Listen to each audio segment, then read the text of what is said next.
Esse grau de pertencimento é que dá longevidade às pessoas e que as tira da depressão. Sim. Por que as tira? Porque a depressão, ela sempre está atrás da porta.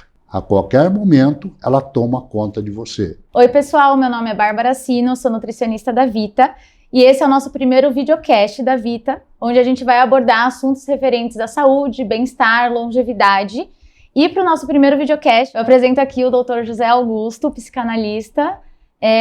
Dr. José, se o senhor puder se apresentar. Você já disse, eu sou psicanalista, né?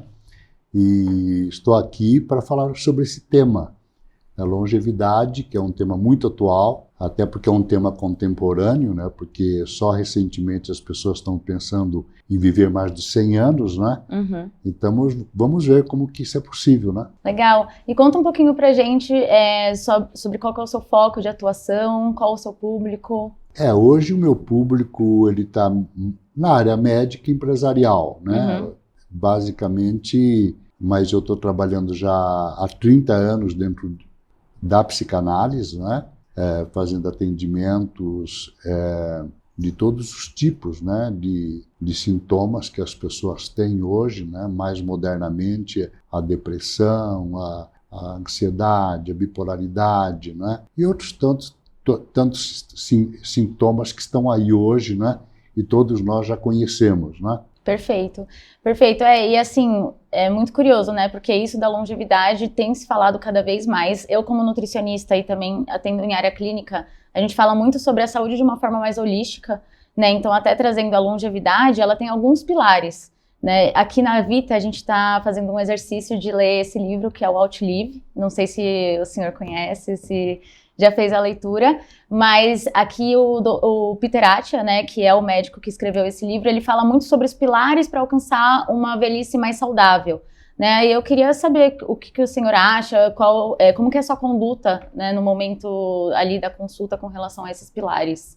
Eu inclusive li o livro, né, eu gostei muito, né, porque ele, de uma certa forma, ele está falando de uma medicina hoje preventiva, né.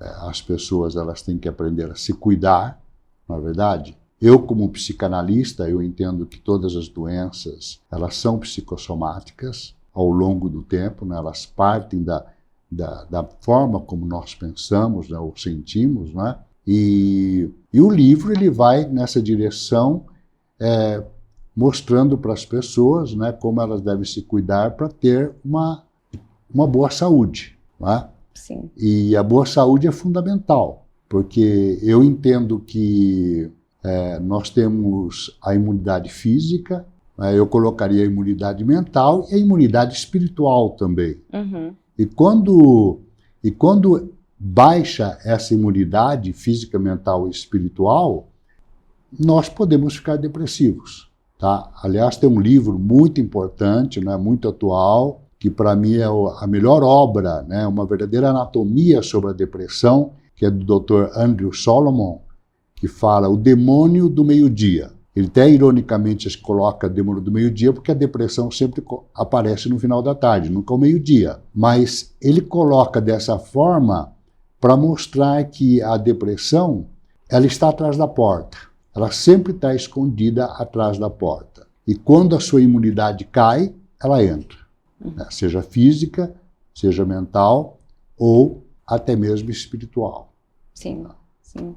Não, perfeito. Até, né, quando o senhor traz essa questão da depressão, ela tem muito a ver também com todos esses pilares, né? Então, muitas vezes, quando a gente pensa no processo de envelhecimento, a depressão vem muito por conta de uma solidão, né, nesse processo de envelhecimento, né, a falta de conexões, que é também um pilar muito importante, e também todos os outros pilares, até mesmo a prática de atividade física, né, que auxilia também nessa parte mais cognitiva, uma boa alimentação. Como que o senhor enxerga essa parte? Então, o que eu achei o livro interessante, que quando ele fala, né, da medicina 3.0, que ele fala da medicina preventiva, né, e eu já venho trabalhando há muitos anos naquilo que eu chamo de prevenção ou você ter uma higienização da sua mente para não ficar depressivo. Né? Então, Lógico, dentro da saúde física existem alguns fatores que são relevantes para que você realmente possa ter uma saúde física. Mas dentro da saúde mental, entra a saúde física. É tanto que dentro desse critério que eu criei, né, para essa saúde mental, a primeira coisa que eu coloco, né, como preventivo, né, é a caminhada, né, é a pessoa se mexer, é a pessoa realmente, né, ter uma atividade física. Ser naturalmente ativo, né? Isso, no dia a ser dia. naturalmente ativo, né? Nós não estamos falando de academia, nada disso. A pessoa tem que ser ativa. E ele mostra isso e não só. Outros estudos mostram também que a atividade é fundamental. Eu tive o prazer de atender durante 11 anos 4 senhoras. A mais nova tinha 76 anos e a mais idosa tinha 92. Nossa. A Judite morreu com 102 anos de idade. Tá? E nós ficamos 10 anos, quase 11 anos juntos. Elas queriam que eu as ensinasse a morrer. E foi uma experiência muito, muito rica, porque na realidade eu aprendi muito mais com elas do que elas comigo. Mas uma coisa que elas sempre me falavam era: o que essa juventude faz hoje, nós nunca fizemos. Nós nunca fomos para a academia, tá? Nós nunca tivemos essas atividades. E estamos vivas até hoje. Mas eram pessoas ativas. Né? Uma delas me dizia: eu me visto logo de manhã para sair, para estar na rua. E sempre de sapato alto. Que bonitinho. E mais, lia o jornal todo dia. Amava política, lia sobre tudo, discutia sobre política, discutia sobre literatura, falava 3 idiomas. Então, eram pessoas ativas. E as 4 morreram sem essas doenças que são clássicas hoje, que é a demência, né, e outras tantas doenças provenientes da mente. Sim. Tá? Então, eu acredito, sim, que a saúde física ela está profundamente ligada à saúde mental. Por quê? Para você cuidar da sua saúde física, é necessário que você tenha uma saúde mental. Sim, senão... Porque a disposição que você tem que ter para sair do sofá, sair da televisão, sair da cama e fazer alguma coisa, você tem que ter essa disposição mental. Então, uma coisa está profundamente ligada à outra. Por isso que, né, o primeiro passo é o caminhar, mas o segundo é cuidar da alimentação. Se a pessoa não cuida da sua alimentação, ela vai, consequentemente, ter problemas depois, como o próprio livro mostra. Sim. Que ele até fala, né, dos 4 cavalheiros, que seriam essas doenças que são mais comuns, principalmente hoje em dia. Né, que as pessoas estão cada vez mais doentes, tendo mais doenças neurodegenerativas, diabetes, doenças cardiovasculares. Então, são doenças que vêm com o envelhecimento, mas a gente consegue ter uma prevenção para que lá na frente ela não venha tão cedo, né? Exatamente. E a única intervenção que eu faria em relação ao livro, que não é só biologismo. Tá? Você, para ter esses cuidados com a sua saúde, você precisa ter uma disposição mental. Por quê? O que é o depressivo? O depressivo é a pessoa que desistiu. Né? O Lacan parece que até dizia que todo depressivo é um covarde, porque ele desiste da vida, ele desiste de caminhar, ele desiste de se alimentar bem, ele desiste de tomar banho às vezes, ele desiste de dormir bem. Ele desiste de ter um estilo de vida saudável. Aí está, na realidade, a causa da depressão. Tanto que todas as pessoas que chegam com depressão, a primeira coisa que elas falam é isso. Não tenho prazer mais de nada, em nada, não é? Vejo um mundo feio, não é? Perdi a vontade de comer, perdi a vontade de dormir, não consigo dormir direito. O filtro mais negativo, né? Exatamente. Então, um olhar sempre mais para o negativo. Só para o negativo, só. Sim. Ver o mundo feio. Não é? Por isso que um dos passos, né, dentro do meu roteiro, o 8º passo é você resgatar o belo na sua vida. Não é? É começar a enxergar o belo no caos. Imagina o copo mais cheio, né? Não mais vazio. Exatamente. Porque o belo está em tudo. Depende de como você olha, de como você vê. Não é? E você precisa resgatar isso para a sua vida. Até eu posso trazer um relato pessoal? Pois não. Até, né, pensando nisso, eu não tenho muita experiência em clínica com pacientes que têm algum distúrbio mental, né, ou alguma doença como a depressão, ansiedade, mas eu tenho uma vivência minha, né, que há mais ou menos 1 ano atrás eu tive sintomas depressivos e também sofria com muitas crises de ansiedade e estava morando em outro país, ou seja, longe da minha família, longe dos meus amigos.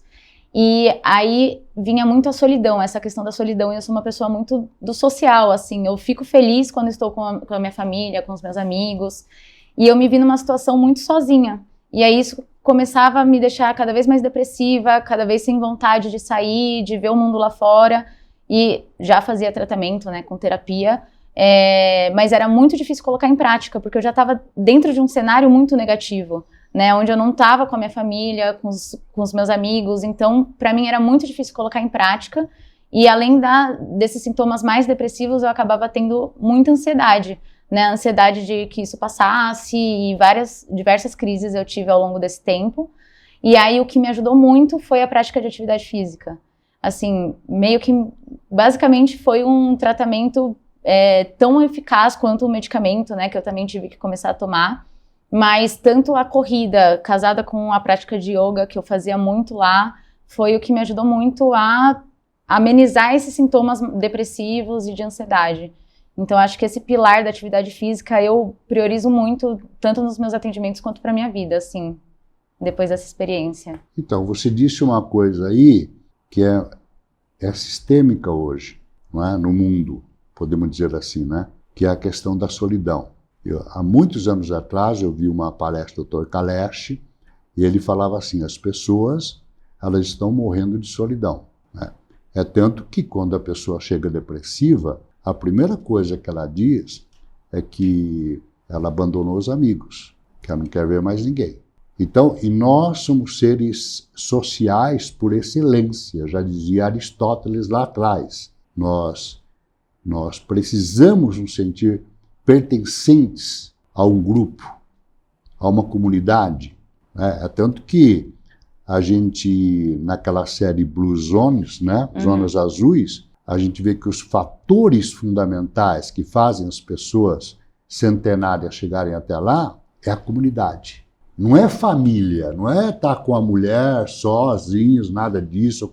Não, é a comunidade, é todo mundo. São os amigos. São os amigos. Né? É isso que faz com que as pessoas, na realidade, né, se sintam pertencentes àquela comunidade. Nós precisamos sentir isso. Você já estava fora do país, ó. Você já estava fora do país. Sim. E você sabe o que é esse sentimento de pertencimento? É quando você volta para o Brasil e o avião bate na pista. E você tem aquela sensação, cheguei Estou em casa. No útero materno. Sim. Porque onde nós nascemos é o grande útero materno. Não é? Sim. E quando você estava lá sozinha, o que acontecia? Você não tinha ninguém. Estava sozinha. Você perdeu o grau de pertencimento. Eu atendi muitos asiáticos aqui no Brasil. Primeiro japoneses, depois coreanos. Não é? E o que eu sentia neles, né? Essa ruptura de pertencimento. É o que o imigrante sente. Sim. Né? Eu tive a oportunidade, eu próprio, né, de ter uma experiência de 4 anos morando nos Estados Unidos, e eu sentia isso, que eu nunca estava na minha terra, eu nunca estava no meu lugar, eu nunca estava com a minha gente, eu nunca estava com os meus amigos. Porque esse grau de pertencimento é que dá longevidade às pessoas e que as tira da depressão. Sim. Por que as tira? Porque a depressão, ela sempre está atrás da porta. A qualquer momento, ela toma conta de você. É um gatilho, às vezes, né? Basta qualquer coisa te leva realmente a essa perda de potência, porque é isso que a depressão faz, né? Spinoza já falava isso, né? Que alegria é quando a nossa potência, né, nos leva para cima, não é? Nietzsche falava isso também, potência de agir, potência de fazer. Quer dizer, e a depressão faz com que nós percamos essa potência. Nós ficamos fracos, frágeis, vulneráveis, não é? Não temos vontade de fazer mais nada. Por quê? Perdemos perdemos a nossa vitalidade. Então, por que caminhar? Por quê? Porque ao longo da minha vida toda, eu falo isso, não é? Por exemplo próprio, eu só caminhei. Caramba, entendeu? que interessante. E o caminhar, você precisa ter paciência para caminhar. Paciência. Porque hoje, modernamente, as pessoas querem adrenalina. Querem adrenalina, elas querem correr, elas querem... Não é? Não. Tem que ter paciência para caminhar, tem que ter tolerância para caminhar. E o caminhar gera dopamina, que faz com que a nossa ansiedade caia. Mais ainda, o caminhar, ele resgata a nossa energia corporal. O caminhar faz com que nós nos alimentemos melhor, faz com que a gente durma melhor. E isso estou falando de experiência com pacientes que começaram a caminhar e começaram a observar os benefícios efetivos do caminhar, porque precisa de paciência. E até na parte visual também, né? Então, Tudo. A percepção, você abre a percepção. Presta atenção mais nas Lógico, coisas. os animais têm uma percepção, não é? Reflexos, por quê? Porque estão caminhando, né, em espaços livres. Então, essa questão que você colocou é muito interessante, porque nós precisamos, não é? Até para a nossa saúde mental e saúde física, de amigos. Com certeza. É um Isso suporte. é fundamental. Sim. Eu senti na pele, assim, né? Porque eu voltei, né? Eu voltei para o Brasil e assim que eu cheguei, foi essa sensação que o senhor trouxe. Ufa, tô em casa, tô com o meu suporte, né? Minha família, meus amigos, meus animais, que para mim é muito importante também. Então, totalmente, assim, para mim é um pilar fundamental também. E aí, pensando, né, nas suas experiências, assim, nas suas vivências, o que o senhor faz hoje na prática, assim, que é muito focado na saúde mental? Eu caminho todos os dias, 1 hora. Eu uso até um reloginho que conta os passos que eu dei. Eu tenho que dar 10.000 passos todos os dias. Tá? Eu procuro me alimentar de uma forma saudável. Eu durmo maravilhosamente bem. Pilar muito importante também. Tá, durmo bem. Faço 3 vezes meditação por dia. Eu acordo. 3 vezes? 3 vezes. Acordo, faço meditação. Depois do almoço, faço meditação. E antes de dormir, faço meditação. Por quê? Eu atendo em média 8, 9 pacientes por dia.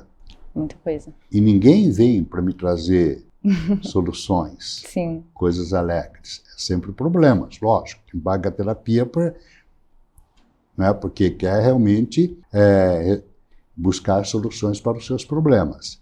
Então eu tenho que diluir na minha mente o delírio, que todos nós somos pessoas delirantes. Nosso pensamento não para, não para. E para você saber o que é um delírio, basta você se lembrar de uma experiência de ciúmes de alguém que você teve. Basta um cabelo para criar um novelo de dúvidas e de interrogações. Para criar um fantasma, né? Um fantasma na sua mente, não é? Então a gente tem que estar diluindo o delírio. Outra coisa que eu aprendi, não é, ao longo da vida, isso foi ao longo da minha vida, é que a música clássica, não é, e agora mesmo, recentemente, Stanford University chegou à conclusão que a música barroca é curativa, ela cura. E é tanto que fazem experiências já há muitos anos que eu conheço essas experiências, talvez já há 10 anos, na Holanda, onde eles colocam música clássica para as vacas leiteiras e elas relaxam com a música clássica, tá? Vão para a ordenha e conseguem colocar 60 quilos de leite. Caramba! Então, qualquer pessoa que ouvir música clássica já vai colocar mais leite. Já vai produzir mais. Já vai produzir mais. Mas por quê? Porque a música é pura vibração. É pura vibração. As pessoas se esquecem disso. Que música é vibração. Então, quando você ouve uma música negativa, uma música que fala de traição, fala que pegou a mulher com outro na cama, fala que... Sabe essas músicas e os sertanejos que estão todas poluídas só de coisas negativas, de funk, pelo amor de Deus, entendeu? Não é? Entra no seu cérebro, entra no seu inconsciente. Sem a gente perceber, sem né? perceber. E começam a fazer parte de você. E começam a decidir por você. A pessoa que você vai escolher na vida, a pessoa que você vai atrair, vai depender do seu mundo interior. Sim. Então tem gente que chega e fala assim, por que eu só atraio pessoas problema? Porque você é o problema. É o que você tem na sua mente, é a sua projeção. E às vezes sem querer age, né, da forma que está ali Não, inserido, você não tem né, consciência. Por isso que cenário. o Carl Jung já dizia, até que você torne o seu inconsciente consciente, ou seja, até que você não consiga, né, trazer através de terapia, porque só pode fazer através de terapia, trazer o seu inconsciente para o consciente, ou seja, você ter total consciência da sua inconsciência, você vai achar que tudo na vida é destino. E não é. Está no seu inconsciente. E aí Freud foi até o túmulo, né, Freud. Mas o Jung, ele inclusive fala dos nossos ancestrais, que nós trazemos o inconsciente coletivo da cultura, dos nossos avós, dos nossos tataravós, está tudo no nosso inconsciente. Então, se nós não limparmos o nosso inconsciente, então você vai ser aquela pessoa que vão acontecer muitas coisas erradas na sua vida e você vai entender que isso é o destino. E que não foi provocado por você, mas foi. Está lá no seu inconsciente. Até mesmo assim, né, pensando em traumas, né, pensando na fase da infância, se não tratado no adulto, né, lógico. Acaba replicando muitas atitudes dos pais sem perceber, de forma inconsciente. Né? Com certeza. Um pai que chama o filho de burro, por exemplo, na infância, lógico, vai criar danos para a vida toda dele, né? Tomara que ele tenha dinheiro para fazer terapia, entendeu? Para colocar isso para fora, racionalizar isso, entender o pai, né? Aceitar o pai que tem, né? Para poder realmente, né, reiniciar uma vida, né, sem esses distúrbios que são causados na nossa infância. E veja, ninguém teve uma educação perfeita, porque nós não tivemos pais perfeitos. Não existem pais perfeitos. Sim. Sempre vão ter traumas, né? Algum tipo de trauma. Sempre, porque os traumas, eles acontecem por N fatores. Tá? Às vezes é o que eu digo, né? Às vezes uma garota, por exemplo, que foi estuprada na infância ou na adolescência, seja o que for, ela leva a sua vida como se nada tivesse acontecido. Mas de fato? Ela ressignificou isso por ela própria. E outra pessoa, só porque o pai humilhou na frente de todo mundo, ela tem aquilo como um trauma e faz uma tempestade em torno daquilo, ela precisa ir para terapia para resolver isso, entendeu? Então, não existem pesos em relação aos nossos traumas. O que traumatizou você, não é? Não tem o mesmo significado para outra pessoa. Sim, cada um sente de uma forma, né? Por isso que a psicanálise é linda nesse sentido, porque ela trata da singularidade da pessoa. Cada um é cada um. E cada um constrói a sua subjetividade baseado na sua egrégora, baseado na sua própria vida. E, doutor, antes da gente começar aqui, né, o nosso papo, o senhor comentou comigo que atende muitos médicos. Eu gostaria de saber como que é essa questão, né? Eu vi também que o senhor tem muita experiência com o burnout. Queria saber como que é na prática clínica, se ainda atende muitos. Veja, burnout nada mais é do que, não é? Porque a pessoa ela caminha para o burnout, né? Ela os exageros da nossa vida hoje, né? Tem um livro até muito importante, né? Que eu acredito modernamente, do Byung-Chul Han, que é um coreano especializado em Heidegger, na universidade lá em Berlim, né? E é interessante que ele escreveu um livro chamado A Sociedade do Cansaço, onde ele mostra que nós vivemos numa sociedade cansada e doente. E por quê que significa sociedade cansada e doente? É porque todos nós estamos envolvidos hoje só num foco, ser mais produtivos. Produzir, produção. Dá uma sensação que quando você para, você não está sendo útil, né? Também. Dá até Você uma se ansiedade, cobra, dá, meu Deus. cobra, né? Então aquela frase do Nietzsche, né? Ele fala, se não quiser fazer nada, não faça. Qual o problema? Qual o problema? O ócio criativo do Damasio, então, como que faz? Então nós viramos máquinas. Sim. E quando a pessoa entra no automático na vida, ela só produz. Ela está indo para um burnout. Ela virou uma máquina. É aquela máquina que não tem manutenção.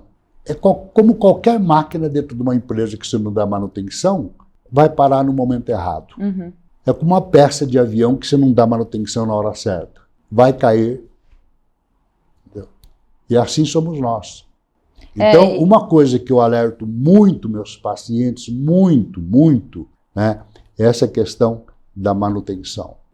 E tem como perceber quando você tem um sinal ali, tenho que parar aqui, porque depois daqui vou para o burnout. Tem algum sinal? Tem. Primeiro sinal é esse aqui. Hoje, para tomar água, primeiro eu respiro fundo.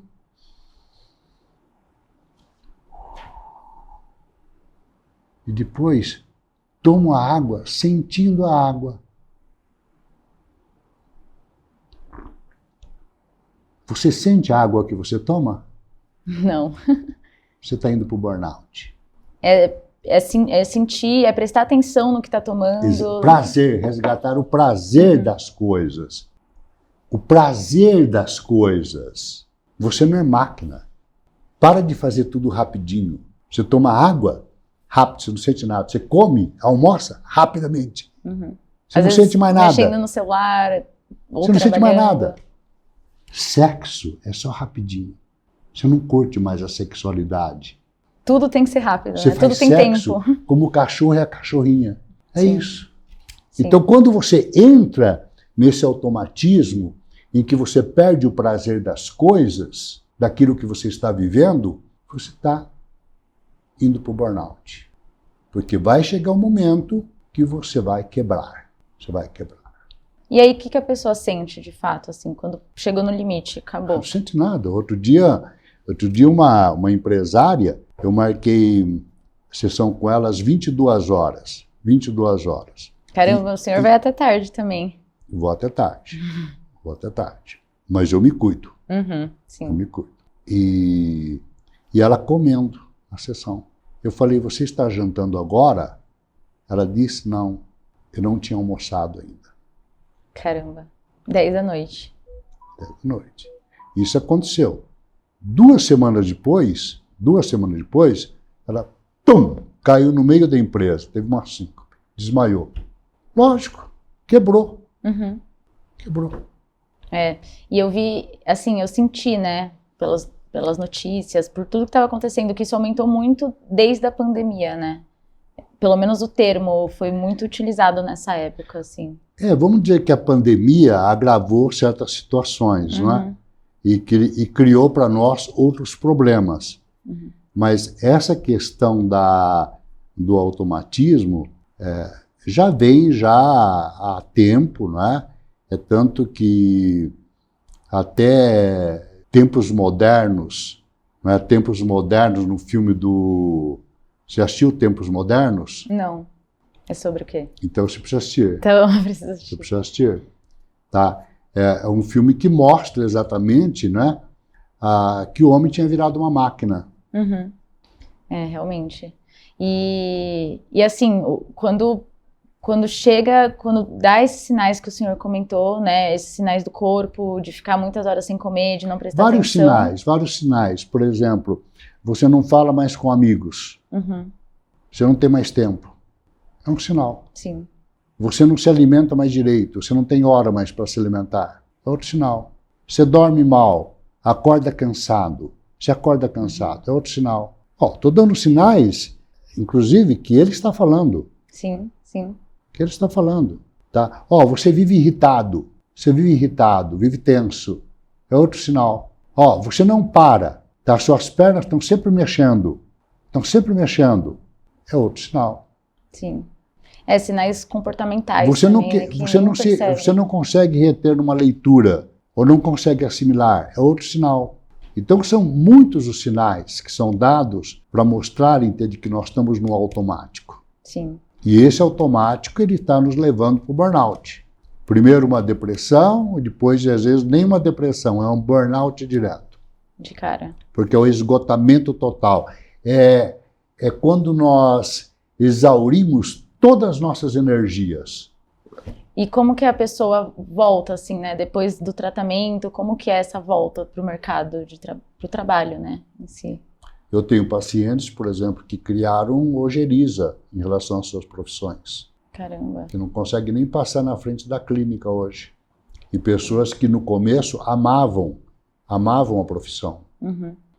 Acaba gerando até um trauma da situação. Lógico, com certeza.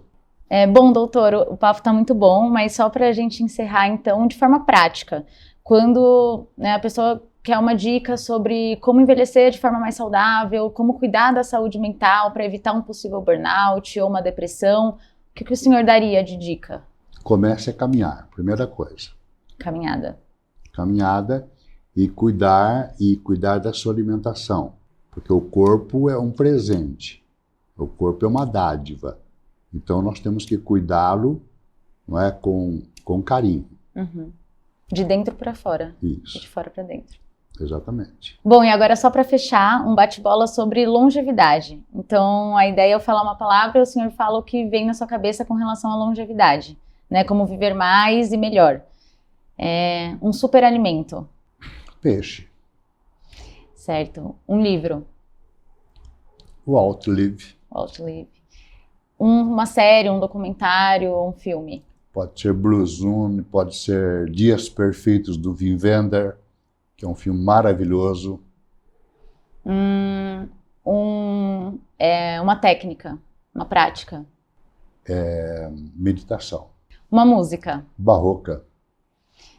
Viajar é relaxante, é aquilo que eu chamo hoje de abrir a mente, né? Abrir a mente.